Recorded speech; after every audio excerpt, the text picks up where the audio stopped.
लगता है कि वर्तमान में हम साधु संतों को छोड़ करके सारी समाज के लोग अवधि ज्ञानी हैं। आप सबको पता है कि आज किसके यहाँ आहार होने वाला है, आप कहाँ जाने वाले, आज क्या विधि लेने वाले, सब कुछ तुमको पता है, पहले ही सोच लेते हैं। और 5-7 चौके हैं। ये बात तो पक्की है कि एक की बात सही होगी। मैंने पहले कहा था आज मोदी जी के घर में आ लोगे। नहीं, मैं तो सोच रही थी कि आज भवनेश के यहाँ जाएंगे। ये तो गलत ही हो गया। क्या हुआ? तुम पहले ही सोच रहे। चंदनवाला के बारे में सोचना। हम तो ऐसा सोच सोच करके अपनी जिंदगी ही गवा देते हैं। अरे अवसर है, दुकान खोलो, ग्राहक नहीं, कोई जरूरी नहीं है। दुकान खोलो, ग्राहक आए ना आए, लेकिन ग्राहक तो, दुकान तो खोलना पड़ेगा। दुकान तो मैं परतापुर में था, राजस्थान, जहां मेरी दीक्षा हुई 1988 में। हमने चातुर्मास किया ब्रह्मचारी अवस्था में। आचार्य जी थे, तरुण सागर जी एलक थे, सौरभ सागर जी छुल्लक थे, और पद्म श्री माता जी थी, और गुरुदेव थे, और हम ब्रह्मचारी लोग थे। चतुर्मास चल रहा था। चतुर्मास समाप्त हुआ, विहार का टाइम आ गया। एक व्यक्ति आचार्य जी के पैर पकड़, गुरुदेव अब जा रहे हैं। हाँ भाई गुरुदेव, इतना अभागा हूं मैं कि 5 महीने में एक दिन भी आपका आहार मेरे घर नहीं हुआ। अच्छा सुनो यार, 5 महीने में चौके बहुत लगते थे, बाहर नहीं हुआ। क्या बात कर रहे हो? हाँ जैसे आपका आहार नहीं हुआ। तरुण सागर तो आए होंगे। महाराज जी ऐसी किस्मत कहाँ तरुण सागर जी आ जाते। सौरभ सागर जी का तो नहीं, महाराज जी उनका भी नहीं हुआ। अरे हमारी भोली भाली पद्म श्री माता जी तो कोई भी हाथ पकड़ ले जाता उसका, उनका तो हाथ नहीं, महाराज जी उनका भी हाथ नहीं हुआ। भाई तूने चौका लगाया, वो तो नहीं लगाया।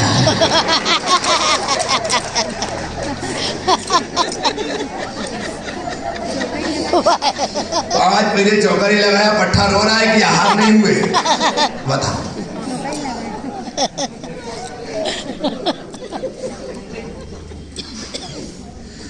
तुम दुकान ही ना खोलो और बोलो ग्राहक ही नहीं आ रहे, कमाई नहीं हो रही, धंधा ही नहीं हो रहा है, अभी सुबह से बैठा हुआ हूं। अरे भाई दुकान तो खोल। भिखारी को भीख मिल जाती है तो मालिक है, क्या नहीं मिलेगा? लेकिन हम तो पहले से ही सारा गणित बिठा लेते हैं, और उस गणित के हिसाब से ही ये ऐसा होगा तो ऐसा होगा, ऐसा होगा तो ऐसा होगा, बात खत्म हो जाएगी। अपना तो नंबर ही नहीं है, काम खत्म, चलो छोड़ो। ऐसा करते करते जिंदगी निकाल दी, पूरा समय निकाल दिया। लेकिन चंदनवाला की तारीफ, कोई व्यवस्था नहीं, 2 रोटी भी नहीं उतार सकती थी वो। क्या कि 2 रोटी उतार लूं, जरा सा दूध लेकर के उसमें चावल डाल करके उबाल करके खीर बना लो, इतना भी नहीं। बंधनों से बंधी है, और उबले हुए कोदो, उबले हुए चावल खाने के लिए मिल रहे हैं। पर हिम्मत देखो बंदी, बंधनों में बंधे बंधे ही पुकार उठी है, स्वामी नमोस्तु नमोस्तु नमोस्तु। कमाल है। भगवान नहीं आए, उदास हो गई, निराश हो गई, लौट के आए, हे स्वामी नमोस्तु नमोस्तु, फिर नहीं आए। अब तो हद हो गई।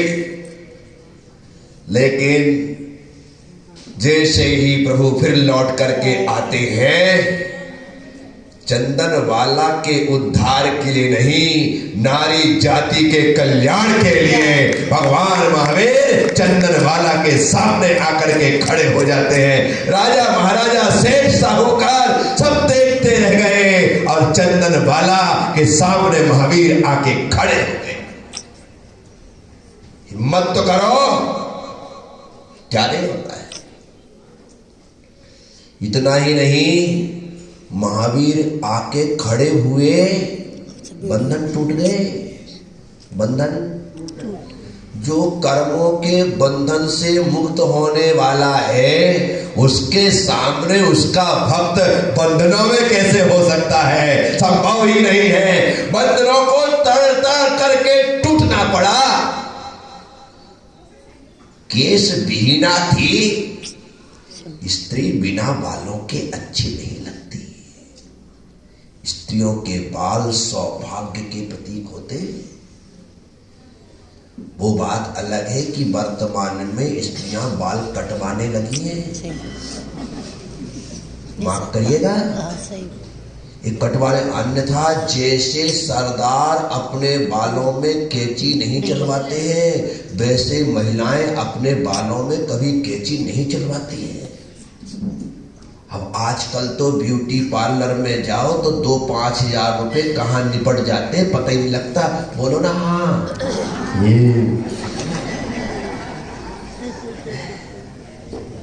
क्या हो रहा है? बाल स्त्री के सौभाग्य के प्रतीक है, वो कटे नहीं जाते। हाँ बिल्कुल, एकदम देवी बन के आना चाहिए। ये जो प्रतीक है सौभाग्य का, कभी भी आप अपनी मम्मी जी से पूछना। अब आज की तुम्हारी मम्मी जी फैशनेबल हो गई हो तो बात अलग है, तो फिर दादी से पूछना, दादी कभी आप ब्यूटी पार्लर गई क्या? कभी आपने बाल कटवाए? कभी नहीं, होता ही नहीं। सौभाग्य के प्रतीक है, लेकिन चंदन वाला का दुर्भाग्य था कि उस पर गलत संदेह करके उसे अपमानित करने के लिए उसे केस विहीन कर दिया गया। चंदन वाला अपने कर्मों का फल तो भोग रही थी, लेकिन इसी बीच वह कर्म काटने के लिए मोक्ष मार्ग के पथिक महाश्रमण भगवान महावीर स्वामी को हे स्वामी कह करके पुकारती है, और प्रभु आ जाते हैं। तो जहां जो उस परम सुख को प्राप्त करने वाला महापुरुष सामने खड़ा हुआ हो, जिसके सामने अच्छे लोगों के दुर्भाग्य तत्क्षण सौभाग्य में परिवर्तित हो जाते हो, वहां पर चंदन वाला अछूती कैसे रह सकती है? चंदन वाला के सामने भगवान महावीर स्वामी आए। तुम्हारे बालों को बढ़ने में महीनों लगते हैं, लेकिन भगवान का जीता जागता चमत्कार है कि केस विहीन चंदन वाला के बिल्कुल स्त्रियोचित, बिल्कुल कमर तक लंबे लंबे बाल वहां पर प्रकट हो गए। साथियों, भगवान के सामने किसी प्रकार का कोई प्रकृति का नियम नहीं चलता। क्या? प्रकृति भगवान के हिसाब से चलती। कहते ना, जब प्रभु गुजरते हैं, विहार करते हैं, आकर के कहीं ठहरते हैं, तो 6 ऋतुओं के फल फूल एक समय में ही आ जाते हैं। क्या? वो अपना सारा नियम तोड़ देते हैं, सब नियम तोड़ देते। गर्मी के दिन में आम समझ में आता है, सर्दी के दिन में सीताफल समझ में आता है, बारिश के दिन में बारिश के फल जो है वो समझ में आते, लेकिन एक ही साथ 6 ऋतु के फल फूल आखिर क्यों आए? क्योंकि फल आकर के अपना जीवन सफल करना चाहते। क्या? और उन्हें पता है एक बार प्रभु यहां से चले गए तो हमारा बाद में फल होना सफल नहीं हो सकता है, इसलिए हमें आज ही फलना है। और वे सारे के सारे वृक्ष, पूरी प्रकृति फल फूल से भर जाती है। सूखे हुए पेड़ हरे भरे हो जाते। शेर गाय एक साथ बैठ करके पानी पीने लगते हैं, अटकेलियां करने लगते हैं। सांप और नेवला, कुत्ता और बिल्ली जो जन्म जात शत्रु हैं, वे भी भूल जाते हैं। आखिर भूले तो भूले कैसे?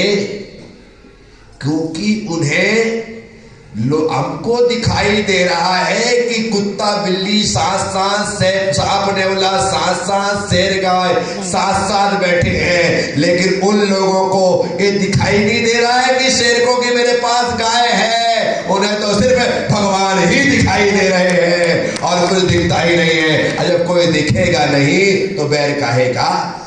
आपका किसी से झगड़ा हो, आपका किसी से, अभी यहीं पर किसी से तुम्हारा झगड़ा,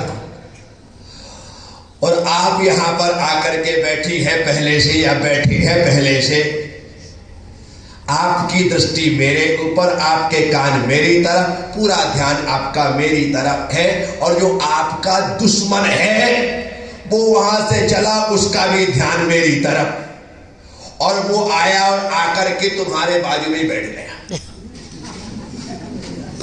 कहां बैठ गया? एकदम बाजू में। आपने उसको देखा नहीं और कोई आया है ऐसे करके थोड़ी जगह भी दे दी, हाँ बैठो।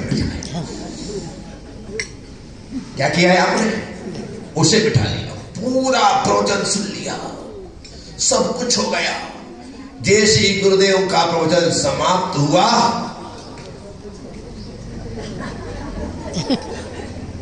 दृष्टि यहां जाते ही, जिनवाणी स्तुति बाद में पढ़ेंगे, आदमी बहाना बना करके आगे या पीछे।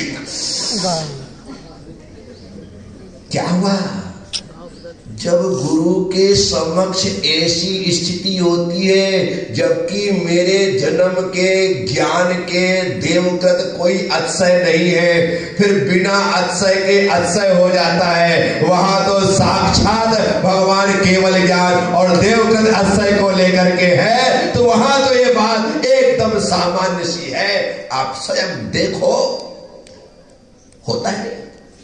तो साथियों, चंदन वाला के बाल आ गए, बाल ही नहीं आए, सर्वांग से सुंदर तो थी ही, सर्वांग से सुंदर तो थी ही, वो तो कर्म का उदय है जो भोग रही।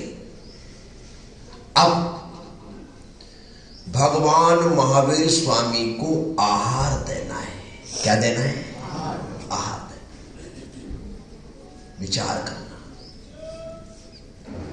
जिसके पास थाली दिखाने जैसी नहीं है कि थाली दिखा दो, अब थाली दिखाए, क्या दिखाए? उबले हुए कोदो रखे, और भगवान भी क्या देखे? उन्हें तो उसका उद्धार करना है। आपको लग रहा है कि भगवान आहार करने आए हैं? नहीं, भगवान सिर्फ उद्धार करने आए हैं। क्या करने आए हैं? गुरु भी तुम्हारे घर आहार करने नहीं आते हैं। गुरु तुम्हारे घर सिर्फ तुम्हारा उद्धार करने के लिए आते हैं, कि तुम्हारा उद्धार हो, तुम्हारा कल्याण हो। वो तो बिना आहार के भी रह सकते हैं, कई कई दिन गुजार सकते हैं, पर जब भी हमारे घर आते हैं सिर्फ वो उद्धार के लिए। चंदन वाला हाथ में उबले हुए कोदो लेकर के खड़ी है। उसे लगता है कहां साक्षात तीर्थंकर प्रभु आहार चर्या के लिए हाथ फैला करके खड़े हैं, और मुझ अभागिन के पास इन्हें देने के लिए उच्च पदार्थ, उत्तम पदार्थ नहीं है, उत्तम द्रव्य नहीं है, लेकिन फिर भी उत्तम भावों से वह उनके हाथों में डालती है और जैसे ही डालती है भगवान के हाथों का स्पर्श होते ही वो कोदों के भात शियान हो जाते हैं, खीर के रूप में परिवर्तित हो जाते हैं। मैं आप सबसे कहता हूं हमेशा भावना उत्कृष्ट रखिए, हमेशा भावना उत्कृष्ट सामग्री हो तो उत्कृष्ट चढ़ाना, और उत्कृष्ट सामग्री ना हो तो उत्कृष्ट भावों के साथ चढ़ाना। उत्कृष्ट सामग्री उत्कृष्ट भावों के साथ, और उत्कृष्ट सामग्री नहीं है तो उत्कृष्ट भावों के साथ जो सामग्री है वह सामग्री भगवान के चरणों में समर्पित करना। अपने यहां उसका फल हमें उत्तम से उत्तम प्राप्त होगा। तो यहां पर सत्पुरुष और महापुरुष की डेफिनेशन आचार्य महाराज दे रहे हैं। स्व पर हिता सत्पुरुषा, जो स्व और पर का कल्याण करता है वह सत्पुरुष है। मैं अपना भी कल्याण करूं, अर्थात अपने आवश्यक का पालन करूं। समता समारे थुति उचारे वंदना जिन देव को, नित करे प्रत्यख्यान प्रतिकम तजे तन अहमेव को। ये सब आवश्यक मेरे, मैं इनका परिपालन करूं।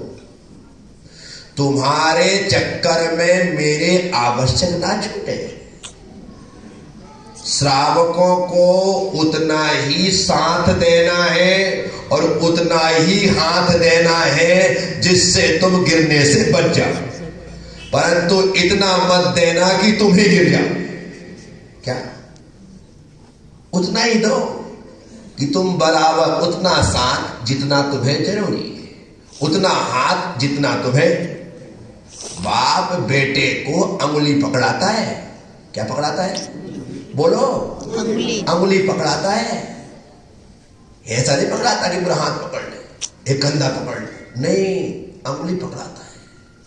बस इतना ही पकड़ाना। श्रावक को भी, साधु को चाहिए कि अंगुली ही पकड़ाए। यदि पूरा हाथ पकड़ा दिया तो गश्ती बसने में देर नहीं लगेगी। क्या पीयूष, तुमने हाथ पकड़ाया ना? समझ रहे हो? इतना ही श्रावक को, ग्रस्त को इससे ज्यादा सहारा की जरूरत, वो भी लगातार नहीं। जहां पर भटकने की गुंजाइश है, जहां भीड़ है वहां पर, बाकी तो चल छोड़ करके चुपचाप अपने आप चलेगा। जितना साथ देना है उतना साथ दो, जितना हाथ देना है उतना, उससे ज्यादा मत देना, अन्यथा मुसीबतें हमारी ही बढ़ने वाली है। इसका हमेशा ख्याल रखना पड़ता है। तो परहित और आत्महित, तो मुझे अपने आवश्यक का परिपालन करना है, उसके बाद तुम्हें आवश्यक पालन करने का उपदेश देना है। रोज पूजा किया करो, रोज अभिषेक किया करो,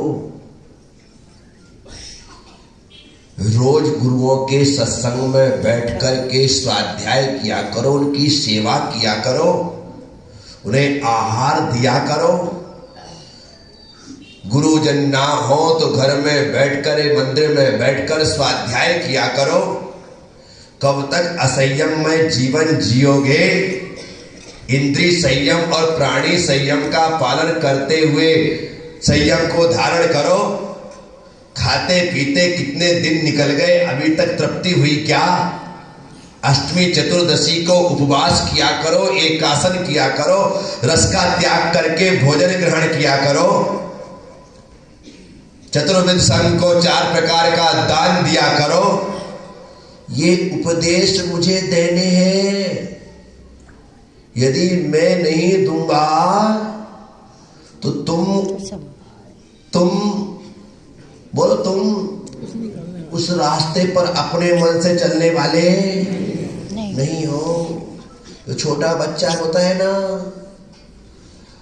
माँ की जिम्मेदारी है उसे नहलाना, धुलाना, कपड़े पहनाना, खिलाना, पिलाना, पढ़ाना, लिखाना, यहाँ तक सुलाना। अपने मन सोता भी नहीं है, डांट डांट के मार मार के सुलाना, चल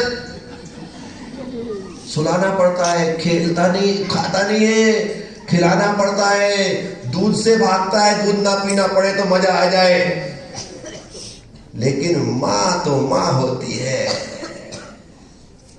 बच्चा कुछ भी करे, माँ को पता है कि इसे दिन में 1 रोटी 2 रोटी चाहिए तो देगी, इतना दूध चाहिए तो देगी। बच्चा ना रोटी खाना चाहता है, बच्चा ना दूध पीना चाहता है, कुछ नहीं करना चाहता तो खिलाना, पिलाना, नहलाना, धुलाना, पढ़ाना, लिखाना। होमवर्क हो तो बच्चे का होमवर्क कम होता है, माँ का ज्यादा होता है। बोलो हाँ या ना? किया नहीं किया, बैठ गई, पढ़ा रही है, लिखा रही है, जो जो आता है माँ पहले मोबाइल में देख लेती है, आज क्या होमवर्क मिला है, ये करना है, उसकी कॉपी में देख लेती है, किया नहीं किया है, सब कुछ सही करवाती है, गलत होता है तो मिटवाती है, फिर से लिखवाती है। बोलो है? तो जब तुम्हारे जन्म देने वाली माँ अपने बच्चे का इतना ख्याल करते हुए उसे योग्य बनाती है, तो मैं भी तो माँ जैसा हूं या नहीं?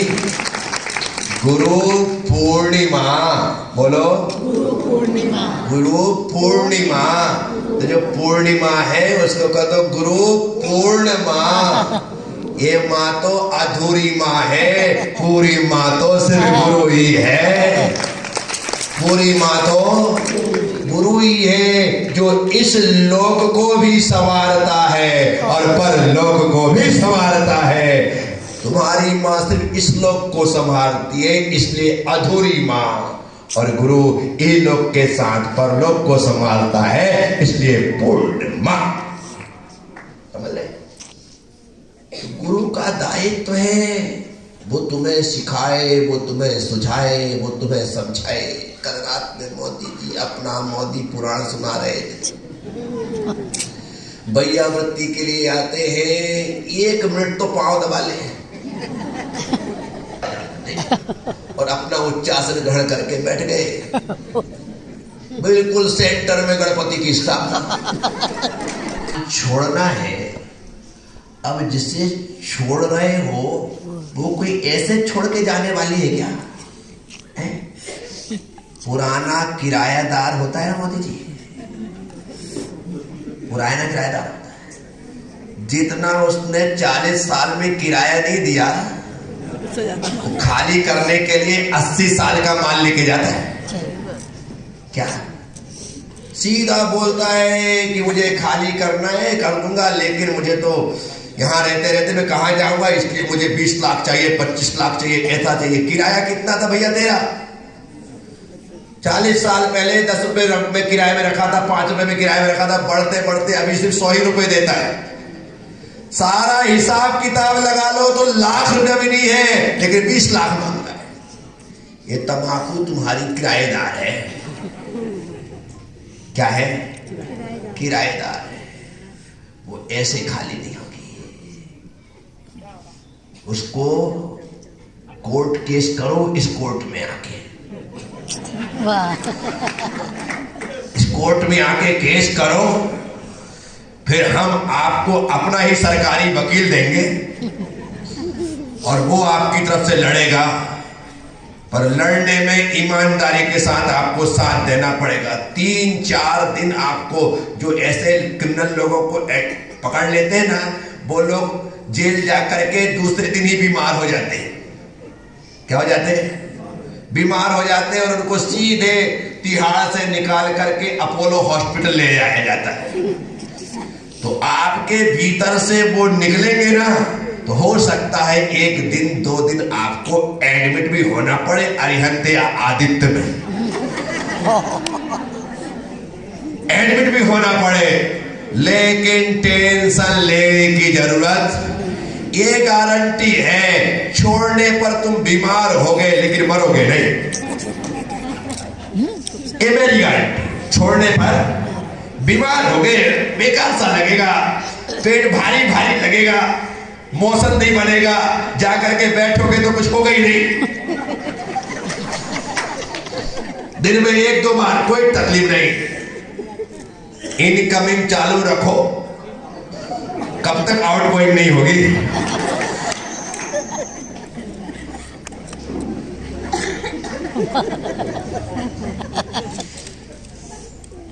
यहां पर दृढ़ता हो कि कुछ भी हो जाए, मर जाऊंगा लेकिन खाऊंगा नहीं। अभी तो हम एक दिन छोड़ते हैं और सोचते हैं नहीं खाऊंगा तो मर जाऊंगा। क्या सोचते हैं? क्या सोचना है? मर जाऊंगा लेकिन खाऊंगा नहीं, और तुम सोचते हो खाऊंगा नहीं तो मर जाऊंगा। इसलिए नियम लेने के बाद दूसरे दिन हम फिर से रगड़ना प्रारंभ कर। लोग मुझसे कहते हैं महाराज जी सिगरेट की आदत है, कैसे छोड़े? मैंने कैसे पकड़ के पीते? बोले ऐसे। मैंने ऐसा करते छोड़ने में कितनी देर? खुद ने पैकेट से निकाला, यहां दबाया, लाइटर जलाया, मुंह में लगाया, फिर खींच रहा है। अरे बोल वो छूटती नहीं है। पकड़ा किसने? तूने। नियम कर ले, जब भी सिगरेट पीऊंगा ऐसी उंगली करके पीऊंगा। फिर तुम होशियार, तुम ओंठ में दबा दोगे, बोल जब भी सिगरेट पीऊंगा मुंह खोल के पीऊंगा।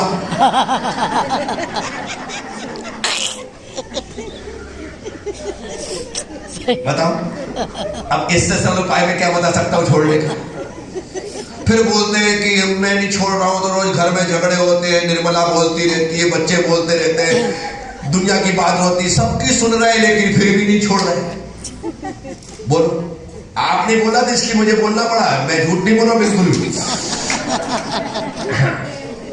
क्या गुरु का दायित्व है कि वो तुम्हें सही रास्ते पर चलाए, सही रास्ता दिखाए।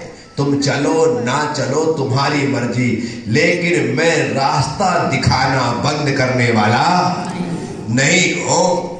और उम्मीद रखता हूं आज नहीं तो कल, कल नहीं तो परसों, किसी दिन तो समझ आएगी और हिम्मत आएगी, और हिम्मत करके हम संसार छोड़ने से पहले बुराई को छोड़ देंगे।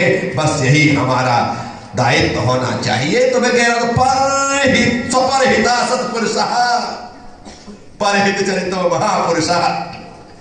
जो परहित में चल रहा है वह महापुरुष। तो साथियों, आप सबसे बात कर रहा, तो मुझे सुनने के लिए आप आते हैं, अच्छी बात है। यहां से रोज कुछ ना कुछ लेकर के जाया करो। एक नियम ही सही, लेकिन लेकर के जाया करो। ये हमसे इकार होना चाहिए कि आप यहां आए हैं तो एक नियम लेकर के जाएं। एक दिन का लो, 1 घंटे का लो, लेकिन नियम लो। हो सकता है 1 घंटे का आपने कोई नियम लिया और उसी समय आयु का त्रिभाग बढ़ा, उसी समय आयु का, और उस नियम की वजह से दुर्गति सदगति में बदल गई। 1 घंटे का नियम भी हमारे लिए सदगति का कारण हो सकता है। तो साथियों, आप सब लोगों ने सुना है, उम्मीद विश्वास रखूंगा कि आप सभी लोग स्वपरहिता सत्पुरुषः परहित चरितो महापुरुषः, सत्पुरुष और महापुरुष का डेफिनेशन समझे। मैं अपना हित कर रहा हूं, आपका हित कर रहा हूं। लेकिन महापुरुष तो जन्म से तीर्थंकर की आदि के रूप में उत्पन्न हो रहे हैं, उनका तो उद्धार होना ही है। लेकिन वो अपने गर्भ से, अपने जन्म से, अपने तप से, अपने ज्ञान से, अपने निर्वाण से, हर एक क्रिया से संसार का कल्याण करते हैं, इसलिए वो महापुरुष होते हैं। आप लोगों ने सुना, अनुग्रहित हूं। ओम नमः। सबसे क्षमा, सबको क्षमा। जय गुरुदेव, जय महावीर। थोड़ी सी बात सुन ले। आज रविवार है,